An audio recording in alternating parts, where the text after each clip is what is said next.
but I don't see it on. Right.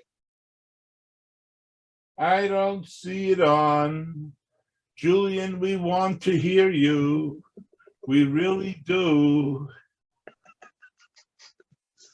We really want to hear you. Oh, well. You have 3 people from Regent's Park attending. 4 people from Regent's Park. I see. Somebody spread the word in Regent's Park. Baruch Hashem. So do we have people? We don't have people. Julian disappeared. No, we will have what we will have. I'll give it another minute.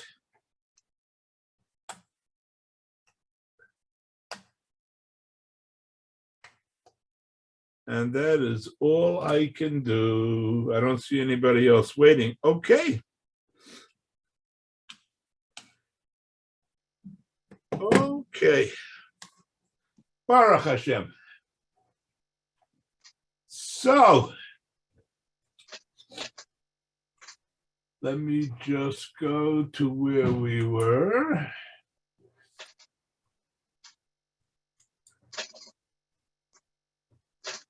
We are Hello.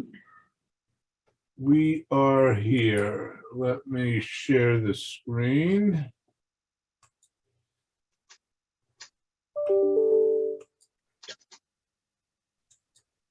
Okay. So,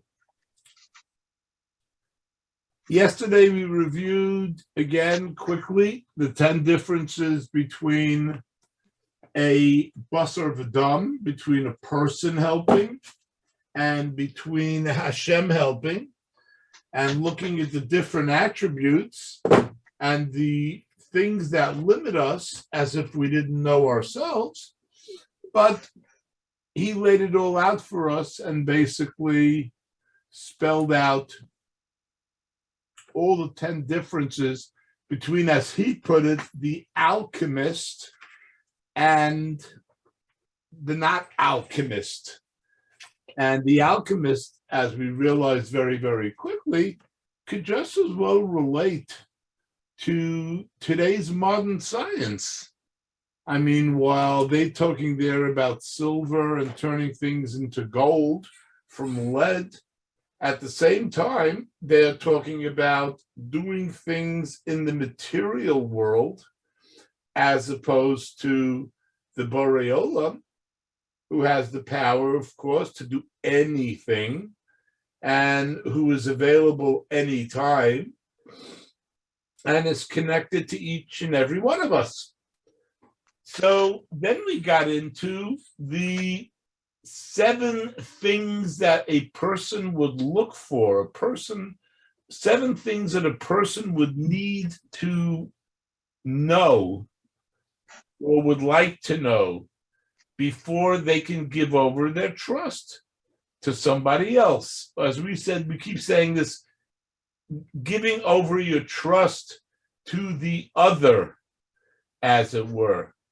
Of course, we know when we're talking about an other person that is on one level in the material world, and then we're talking about the other, the one who rules the world and controls everything we do. And the 7 things that we mentioned was, 1, to know that the other from whom we are seeking assistance has a desire to assist us. That is the first and most important thing. You're not going to somebody to look for help who's not interested in hearing from you. So the first thing has to be that they have a desire to help you. Based on what motivation? It's almost unimportant, because it can be out of love, which would be the most favorable and the one we think would be best. But it can also be out of pity. It can be out of compassion.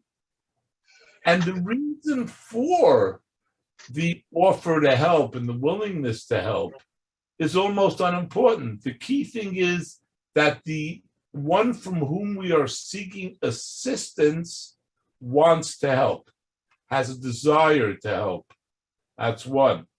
Two, as we said, that the one from whom we are seeking assistance is available and will not forget, or will not change the desire, or will not get distracted from helping us. And therefore, you have that as your second one. And as he brings the pasuk directly when you're talking about Hashem, Hinei lo yanum v'lo yishan, Shomei Yisrael. Hashem is always there. There's no such thing as he's off duty, or he was asleep, or he was busy with something else. He is there 100% for each and every one of us. So that was two. Number three was that they have the power to help.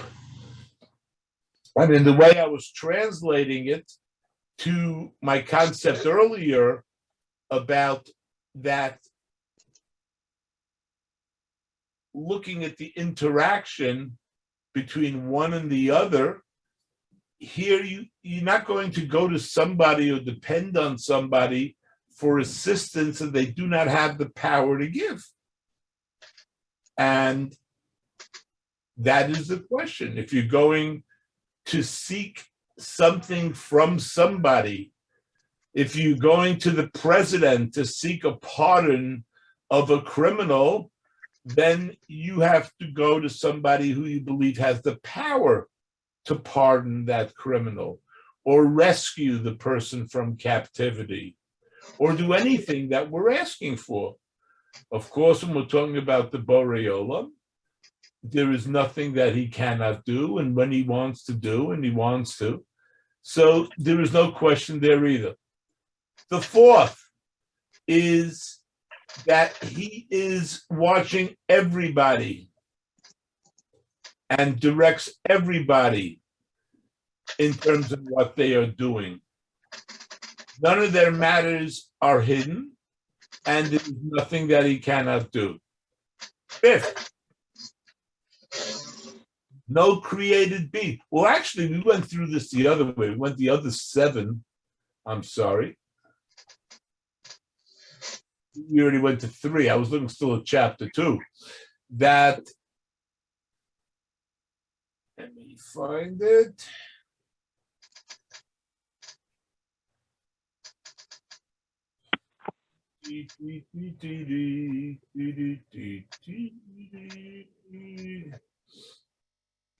Fourth, as we said, the first three is one, that he's willing; two, that he's always there and not distractible, as it were; three, he is strong; four, that one you trust knows what is beneficial for you.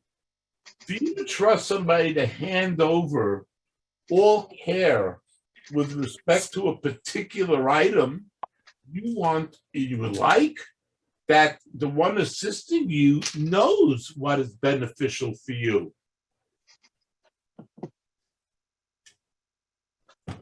And that none of the methodologies that are available to help you or to assist are unknown to the helper. So you're asking that you would prefer, ideally, that the helper have all knowledge of what you need, even when you don't ask for it. That's the point. The other that you are asking for assistance knows what you need, even better than you know what you need. Fifth, that the one in whom you trust is under the, meaning, the sentence I think is developed wrong, but in terms of English, you would prefer to know that the one from whom you are seeking assistance has been there with you all along, has assisted you from the beginning, your existence, your creation, your development, your babyhood, your childhood, obviously one would prefer that the one from whom one is seeking assistance has experience with that person, so that you have experience with that helper, and that you know, based on what you've already received and what you are receiving, that you have an expectation to continue and ask. Number 6, everything that involves you is in the hands of the one you're asking for assistance. On a lower level, that would mean that the one from whom you are seeking assistance controls everything of you, meaning nobody other than that other can help you. No other than that helper knows you, protects you, can take care of anything and everything that affects you, even outside of the particular item from which you are seeking assistance. And finally, 7, the person you trust is absolutely generous and kind, meaning the other from whom you are requesting assistance does not sit there and measure who is deserving, who is not deserving. The kindness is continuous, no interruption, never ending. Those are the 7 ideals of what one would seek from somebody that is seeking assistance. If you're going to look for somebody to help you, these are the 7 ideal situations that you would want to have in order to trust that other with your care. And I'm saying this as broadly as possible because it is as broadly as possible. We're not limiting it to, can you help me get out of this traffic ticket? Can you help me get through this fit into this parking space? I mean, even important things. This would cover anything and everything that you could ask of another. What would give you perfect trust in that other? And these are the 7 factors that he is listing. And if these 7 factors are all combined and present in what we were talking about, then the other in whom we want to give over our problem, to give over our care, to give over taking care of us and fixing what we need and helping us, would be one who would be fully deserving of some trust. If those 7 things are present, you have no reason not to trust the other from whom you are seeking assistance. And indeed, you would really be obligated to trust in that other and to be at peace with trusting them. Basically, handing it over to them and sitting back in peace, knowing that what you need will be taken care of. Why? The other wants to help you. The other is always there to help you. There's no interruption. There's no distraction. The other is powerful enough to help you.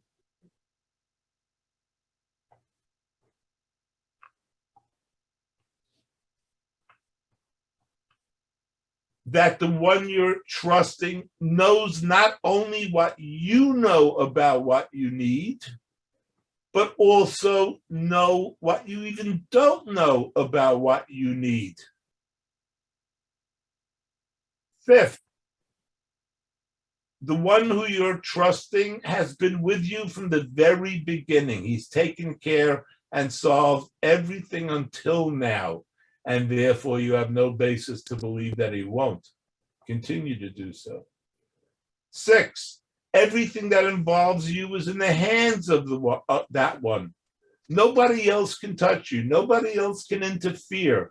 Nobody else can stand in the way of the direct connection between you and the other in whom you are seeking assistance, and the one that you are basically trusting to take care of that.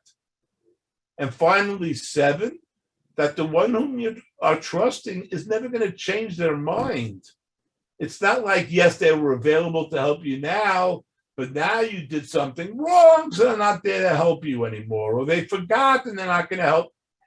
Their assistance is always there, whether you are worthy of that assistance or not. So if you did find an other that has all of these 7 conditions, then there's no reason not to give yourself up to that other and accept their orders and follow their directions. Because as we said, that we believe, you have to believe that that other knows not only what you know about what you need, but knows all the good you need that you don't even know about, and is in a position to resolve that. And as he says, we're not going to find any of this, we're not going to find them all in any created being, but we do find them all in the Borei Olam. And now he quotes a bunch of psukim to prove that. And again, it's interesting that he quotes one, Rachum v'chanan Hashem, Erech Apayim Rav Chesed, the Lord is merciful and gracious. And then he brings another pasuk, fascinating. He brings the pasuk from Yonah, where he tells Yonah, Hashem tells Yonah, am I not going to take pity on Nineveh? And again, what bothered Yonah most of all, and the reason he didn't want to do his shlichus, is that Nineveh was an enemy of the Jews. And as Yehuda pointed out, and generally, besides the fact he didn't want to help haters of Jews who they were basically fighting with, but also that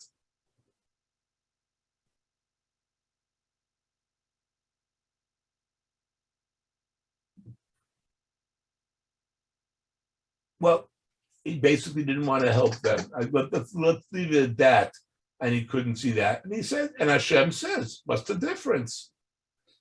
And then he never neglects, we said. He made lo yanum v'lo yishan. And a bunch of other psukim. And Hashem is the one, is the only one alone who has been with you from the beginning. He's been there every moment of your existence. Before you were born, his malach was teaching us Torah while we were in the womb. And he has a bunch of psukim on that. And that the benefit of harm is not in the hands of people. We said the ideal thing would be that the one from whom you are seeking assistance has exclusive control over everything that happens to you. Nothing can harm you without the okay of that other. Nothing can help you without the approval of that other. And he has a bunch of psukim on that point. And that his generosity is universal and it's all embracing. And he quotes the most important pasuk. Well, one of the most important pasuk. In Ashrei Tov Hashem Lakol, V'rachamav al kol masav. Hashem is good to all. His generosity is there for all. and his mercies are on all his works. No sein lechem l'chol basar. He gives sustenance to all living things, to all flesh. And now the most important pasuk we have in Ashrei, Poseach es yodecha umaspia l'chol chayrotzon. You open your hand and satisfy every living thing. There's no stinginess to it. It's all embracing and all inclusive. So he's saying again, the intellect can infer. You have psukim, but your intellect, knowing who you're talking to and what he is and what he has done and what he will continue to do, just knowing it has to give you peace of mind and has to give you basically a basis to trust that other and to be peaceful in that trust. It's not like you gave permission to your teenage son to drive you someplace and this is the first time they are driving. There's no reason to worry or to angst. Well, will he consider that? He doesn't know about that. All the conditions we've said, the 7 conditions include knowledge of everything that's necessary, the power to do what's necessary, and the will to do what's necessary. And we're going to get back to these 3 concepts later also. The difference between desire to do, ability to do, and knowledge of what to do. Those are the ikarim. When you clarify it and you recognize all of this in Hashem, you can put your trust in him. You can give yourself up completely to him and leave the guidance of your life to him. Never question any of his judgments. Not be upset by what he has chosen, which is often very, very hard. And now we will start with chapter 3. And we went through all of this. Each of the 7 factors, which we said, gives you the possibility to trust in someone, and they all apply to Hashem. And if anything, they only apply to Hashem. Hashem is the only other that combines all of these 7 characteristics. And again, we defined yesterday the other, for anyone new that's here, as anything outside of you. Because as we said, you, me, each of us individually looking in the mirror or looking inside ourselves have complete ability to do what we want. We have free will always to make the choice. Now, we talked about this a little bit in the beginning, but we didn't develop it. And this is just my own analysis of everything that we've been talking about and doing.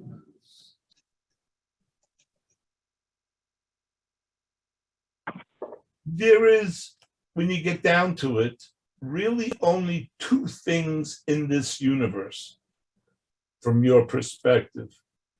You, what's inside you, and as we said yesterday, the world other, anything other than you is to be included in that other section. And that's all that exists in your world. That's all that exists in my world. That's all that exists in anybody's world. And every one of us has a completely different perspective. No 2 people can have the same perspective because each one of us have had our own individual occurrences, our own individual circumstances, our own dealings with ourself and the choices that we've made for ourselves, and the different other with whom we have been dealing, different others that have given us benefit, and hopefully which we remember and we recognize, and we give hakaras hatov and thanks and recognition of the good that we've received from others. And each and every one of us have received different bad from different others, as it were, what we perceive to be bad from others.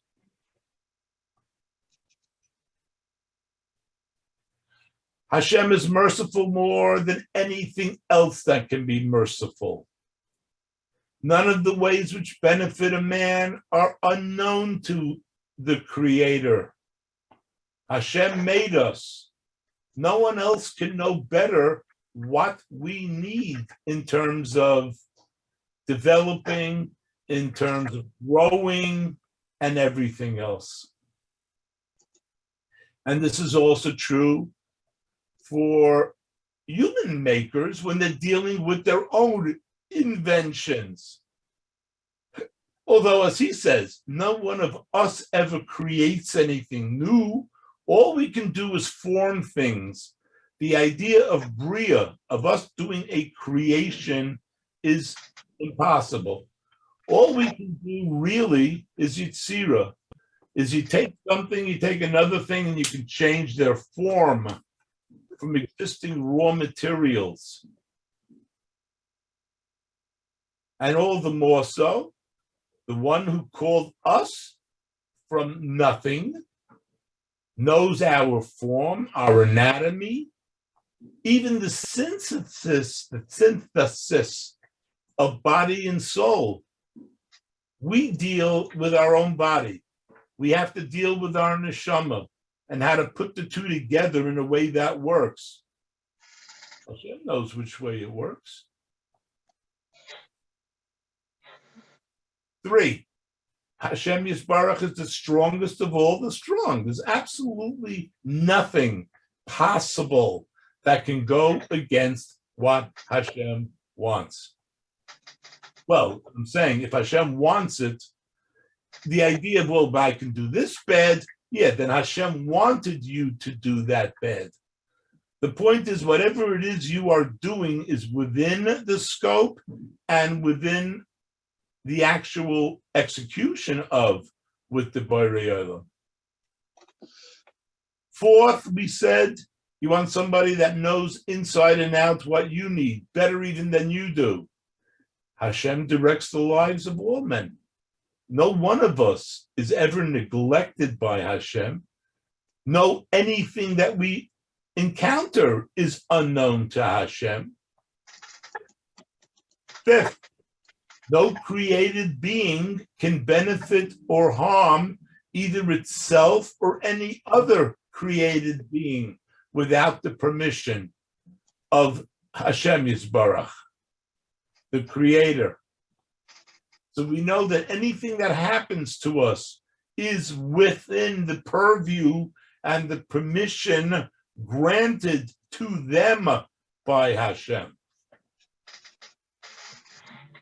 And then he says, he makes the analogy of master and slave. If a slave has more than one master, and each one has the power to help him, it's not possible for you to put your trust in only one of them, since you want to get a benefit from each one. You have 2 that are guiding you. We, Baruch Hashem, have only one master. So there's no competition for whom else we should be trusting. 6th, that you become conscious of Hashem's abundant goodness to man and how you brought me up from the beginning. And 7, that we realize that all existing things in the world, whether purposeful or accidental, have predetermined limits which cannot be increased or decreased from what the Creator has decreed, whether amount, quality, time, or place. If Hashem says it will be few, it cannot be numerous. If Hashem decreed it should happen at 11 o'clock, there's no such thing as it not happening at 11 o'clock. If it happens at 12 o'clock, it means Hashem knew and wanted it to happen at 12 o'clock.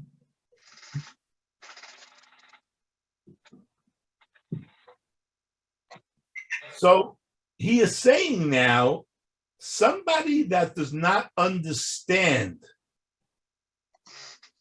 the inyane ha'olam, the matters of this world, think that an immediate cause is going to do a change in matters. So now we're talking about what we think of as the scientific cause and effect.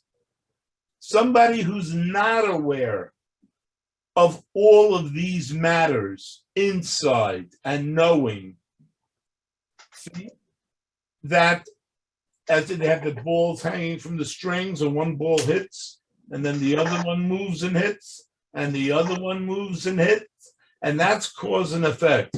We think that doing this makes this happen, which makes this happen, which makes this happen.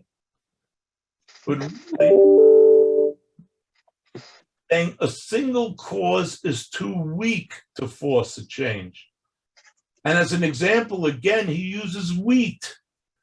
You have one stalk of wheat can generate 300 ears of wheat, each of which contain 30 grains.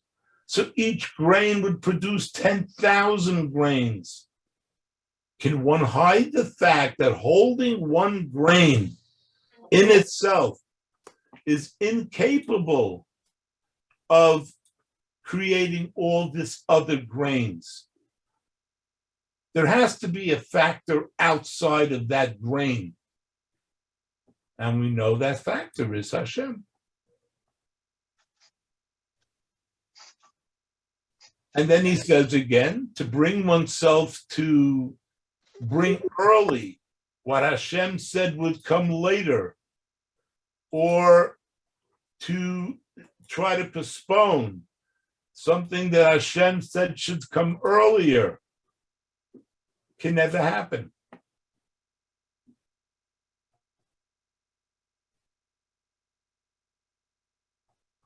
And he quotes now from Koheles with a whole bunch of quotes from Shlomo HaMelech, who says, everything has its time. A time to be born, a time to die, a time for war, and a time for peace. And the way of judgments are too deep for us to understand all of them. We cannot understand all of them. That sometimes can be one of the hardest acceptances, just to know that we can't perceive it all, but we have to go along with it anyway, to know and realize that Hashem is with us always, watching us. Nothing we do is hidden from him. Nothing that we think is hidden from him. So he knows whether or not you are totally devoted with kavana when you're davening, or whether you're thinking about what's the score in the basketball game.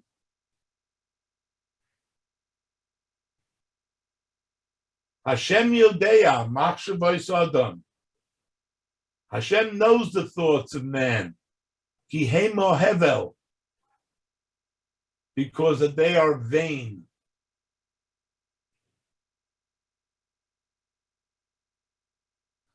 And he says, when this is clearly realized by the one who's doing the trusting, then it's not proper for him to claim with his lips that he trusts in Hashem without trusting in him in your heart in thoughts.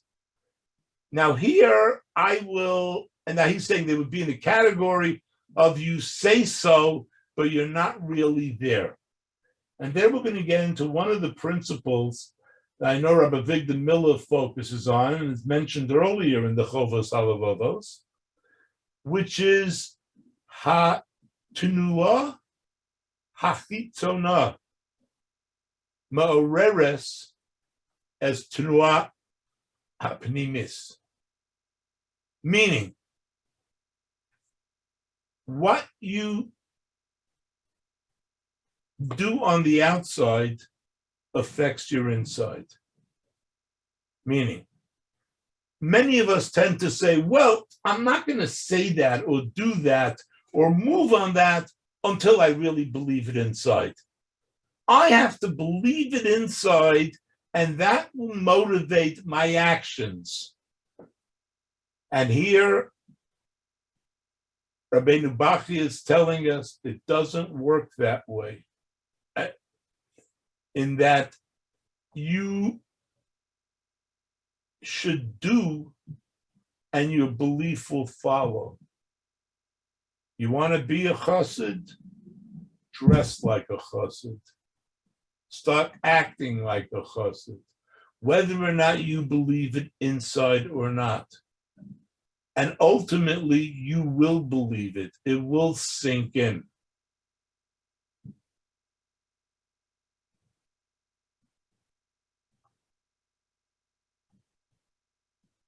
We say, it is known, he says, that one who trusts two men to do a task, it gets ruined.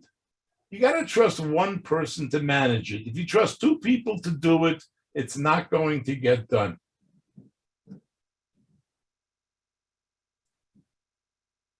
He says also, one has to believe that if you trust in God and man together, then your trust in God will be ruined. And as he says later, Hashem gives you hashgacha pratis. Hashem watches over you and monitors and does what you need. But if you trust in a person, he basically wipes his hands of it and says, you want to trust in that person? Go with him. And removes his, I wouldn't say protection so much, but the idea is it's a terrible, terrible thing. I remember my son, he called me up, this is 2 years ago already, wow, I can hear him. He was nervous. He had just graduated from YU. And there was an issue over his transcript, credits. He did get the credits. He didn't get the credits. And this was holding up his graduation. And he had a job offer, a very good job offer, who were willing to say, yeah, we want you, but we can't take you yet because you haven't fulfilled all the technical conditions. And he'd been trying with the dean, whatever. All of a sudden, he gets a call from the dean. I'd like you to come down. I'd like to discuss this issue with you. And he's in a panic. What do I do? What do I do? What do I do? I said, you daven. That's what you do. Don't think of how to reach the dean. Don't think of approaching what does the dean know, what does the dean not know. Don't get into any of this. You haven't dealt with the dean until now. Just daven. And make sure you offer something to show your sincerity. He goes, well, I'm going to offer Hashem. Yeah. That if Hashem gives you this position, you will not do anything to cause a chilul Hashem while you have the job. That's all. And that should always be on your mind. You daven with that, and I'm sure you get a good outcome. We have 5 minutes till the meeting. He calls me again. What do I do? Just daven. And then what do I do when I walk in? Very simple. You smile and say good morning to whoever's in the room. There was a dean, 3 associate deans, and that was it, 4 people. I said, you say good morning, good morning, good morning. You smile. You walk in with an attitude like you've just won the world. You already got the news that you got the job. That's the confidence that you walk in with a smile, a handshake, and say good morning. And what else do I do? Nothing. You don't say another word. And see what happens. He goes, I'm about to walk in. Good. Nothing. I get a call 3 minutes later. I thought something happened. I go, you okay? What happened? He said, I walked in. I did exactly what you said. I said, good morning, good morning, good morning. We all sat down. The dean looked at me and said, I just wanted to meet you. And we looked over your thing and we're willing to work out something for you. No problem. You can take the job.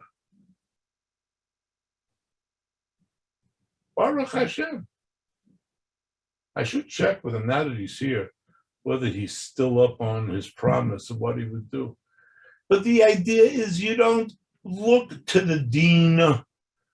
You don't look to the 3 assistant deans. There's only one thing that controls everything that happens. And it's difficult to accept in the beginning. It's hard to do in the beginning because you feel you still want to control things. This again, and we mentioned this before, and we're going to keep mentioning it, is the hardest thing that a person has to learn to do, which is to let go. Conquering one's own ego, your desire to do it, your belief that you can do it, your conviction that you're in control. Get that out of your head. If you wake up in the morning and realize I'm not in control, Hashem, thank you. I'm back. Thank you for bringing me back. What are we going to do today? And go out with that approach. You can go out confidently, knowing that Hashem is there with you. I know I've been accused over the years sometimes of who you're talking to. I'm mumbling to myself. I really do try. I mean, while I recognize that it's Melech Malchei Hamlachim and that I'm talking, and that's again the conflict that goes on. Who am I to be talking to the master of the universe? He can't really be listening to me. You have to accept these things as given. Stop the questioning, stop the doubts of whether or not this is so, and just act as if it is so. And you will see that it is so, slowly at first, more and more as you proceed along. A matter of sublimating your own ego and handing it over to the Borei Olam. And now he says, we learn to do his mitzvahs. We make his will our will. So he will make our will his will. It's not a matter of bribing or paying off. Hashem doesn't need anything from us. All this does is purify ourselves, is make our own internal craziness settle down somewhat. That you find you give yourself over in peace, that you're willing to. Does it mean that things are always going to go your way? And the answer is absolutely not. Absolutely not. You're not asking Hashem to do things your way. You're asking Hashem to give you the best outcome for yourself, which you don't really know. I thought I knew lots of times what would be best for me. And as I think of them, I thank Hashem again, freshly and newly, from saving me from those things. I've been on the line enough times to recognize that it was only Hashem who rescued me from the things I was doing to myself, not even the things that others were doing to me, but things that I was doing to myself. And the directions that I feel I got from Hashem to help direct me for my future. Does it mean that I got it right now? No, not at all. But I know there should be a tomorrow. And that if I don't get it right today, I'll try to get it right tomorrow. And that's all I have to do.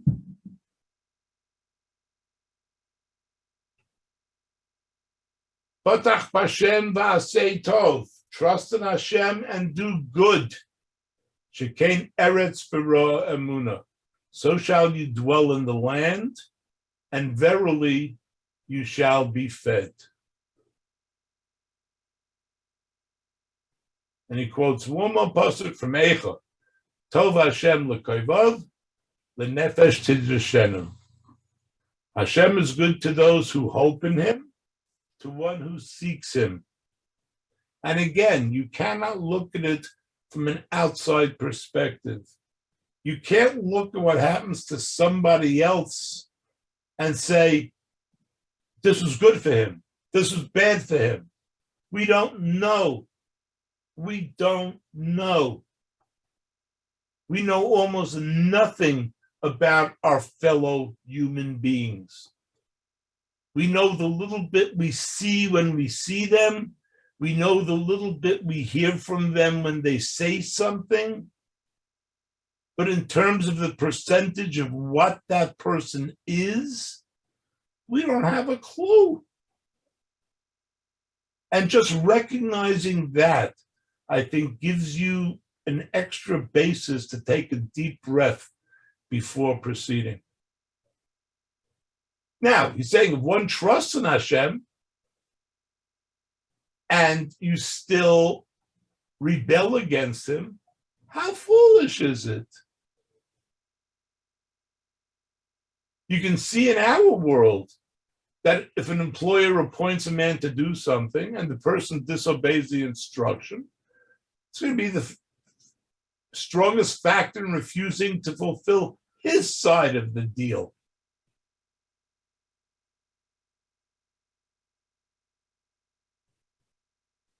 And here he basically gets into that you say you trust and you disobey.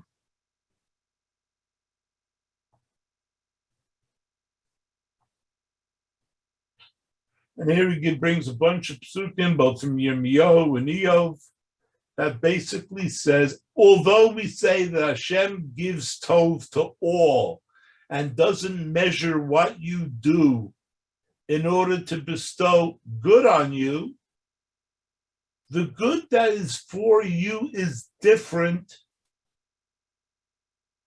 if you are following Hashem's directions than if you're not following Hashem's directions. It's not a matter of, if you don't do what I say, I won't do good for you. Hashem still does good for us. But the good that he does is different because we're different. We're not in the same place when we say, I trust in you, and then basically don't do what he tells us. There's a different good that we need. And that's what Hashem gives us. We may not like it. It certainly is going to be different from what we started with, but we weren't who we started with either.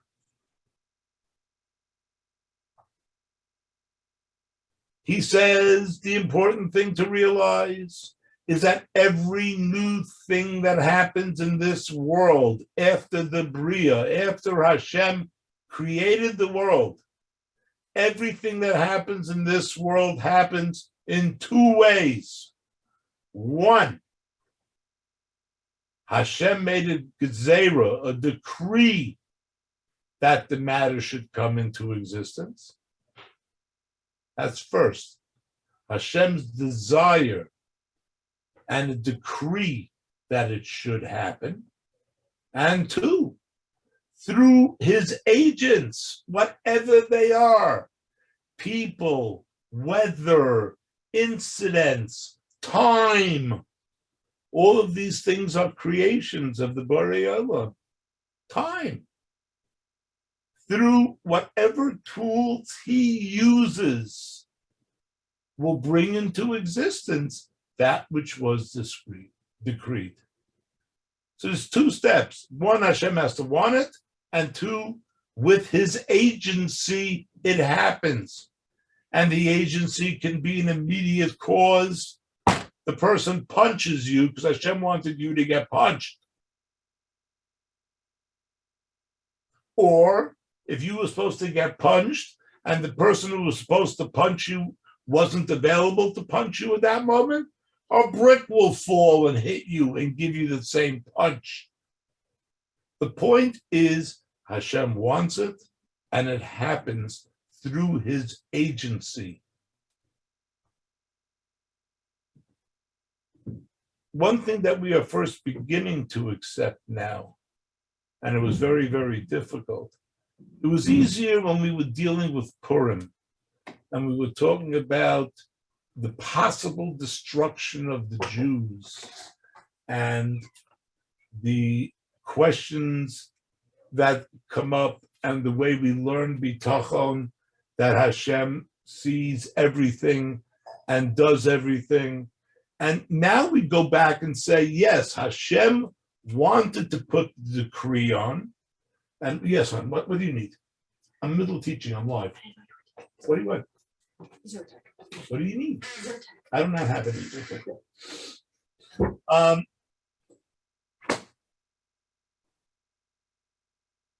And now we look back and say, yes, we see the whole story, so we can examine and say, Hashem wanted this from the beginning.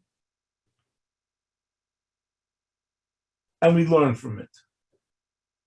We have a much harder time with things that affect our emotions and affect our being and affect our lives. People say, how could Hashem have tolerated the Holocaust? The MS, Hashem decreed the Holocaust. Doesn't happen without Hashem's approval. So the natural skeptic would be, how could Hashem want something so terrible that happened? With our limited understanding and with the limits of what we appreciate and know and don't know, this is an imponderable mystery.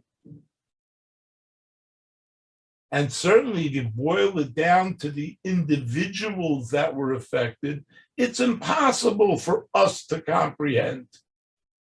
There's no way you can comprehend each individual being, what was done, what wasn't done, how did it affect, how didn't it affect.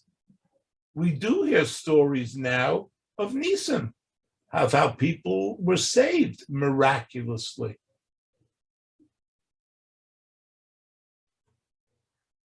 And how other things happen miraculously as such.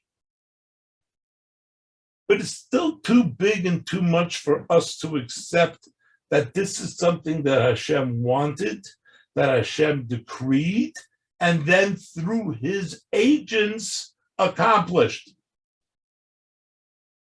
Does that mean that the Nazis and the Ukrainians and everybody else who was involved, really the whole world in one way or another, everyone was involved? The United States did not allow them to bomb the rail lines to Auschwitz. Other countries refused to accept people who were desperately trying to get out. The whole world was against us for a reason, by Hashem's direction. Can we possibly comprehend it? No. Can we comprehend a good out of it? We're starting to.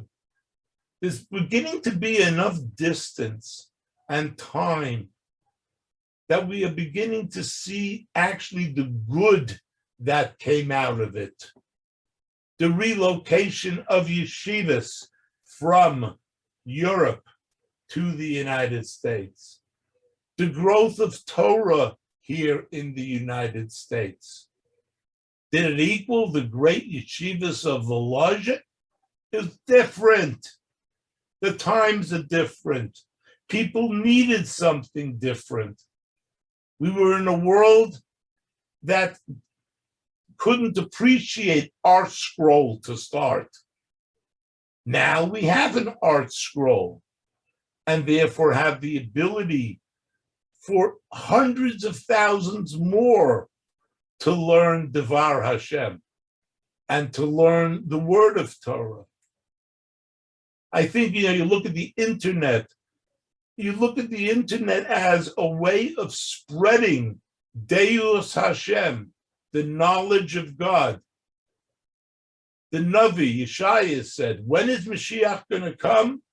When the Deus Hashem, when the knowledge of God fills the world as the water fills the sea. You look at what we can accomplish now. Wherever we are, we can learn Torah. You can sit all day long and have shiurim. Never before in history was that possible.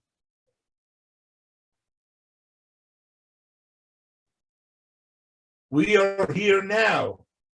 Ultimately, we know Mashiach is supposed to gather us and take us to Eretz Yisrael. So those of us who have not yet made the decision to do it will ultimately do it.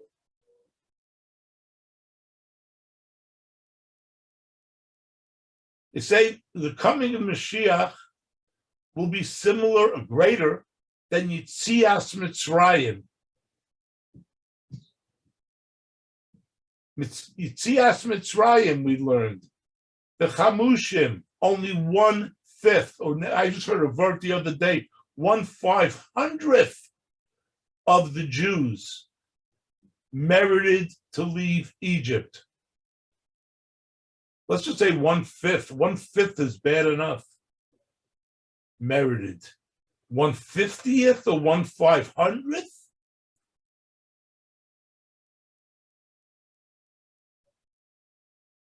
How many of us? I said if 20% left Egypt and Mashiach came today, how many in America would follow? I don't think 10%. Although, I don't know how he's going to come and what that will bring and what people will do at the end. The point is we have the opportunity of starting to do it now.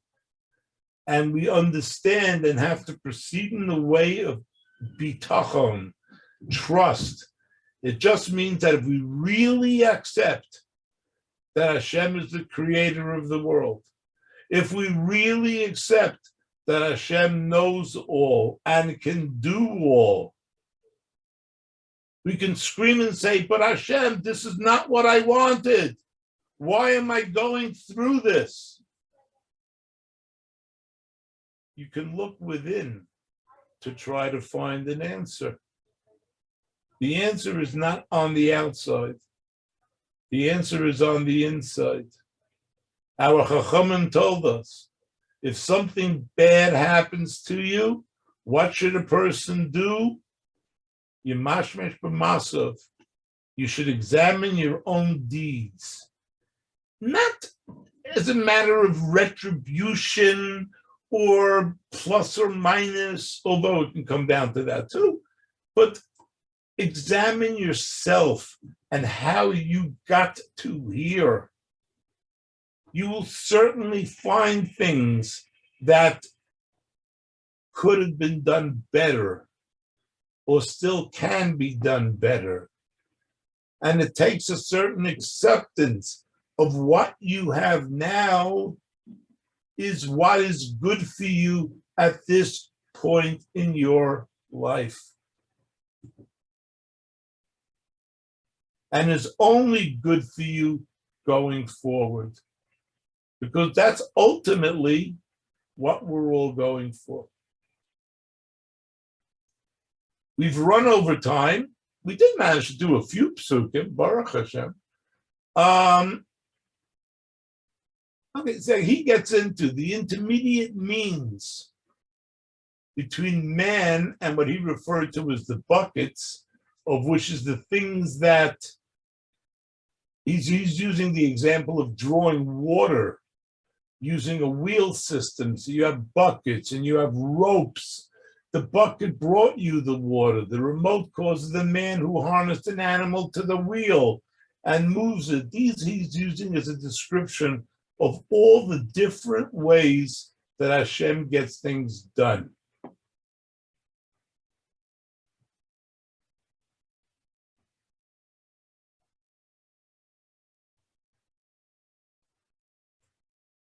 Okay, I think we are here. Any questions? Any feelings?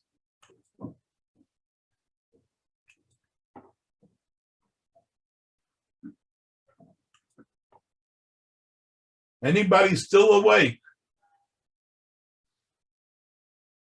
Yes, Yehuda. Unmute yourself. I want to have a word. I want somebody else talking besides me. There has to be another sound here besides me. Yes, Yehuda. No, I was waiting. I'm still awake. Good. Baruch Hashem. Good to know. Sei gesund, everybody. We are going to end for today. Tomorrow, Miz Hashem, is Wednesday. I don't know about Erev Yontif. It may be too hard for me too. If I manage to find a minyan with a siyum that I can attend, then I will be here. If I can't, then I won't. But sei gesund. Have a good night. See you in Mirza Hashem tomorrow morning.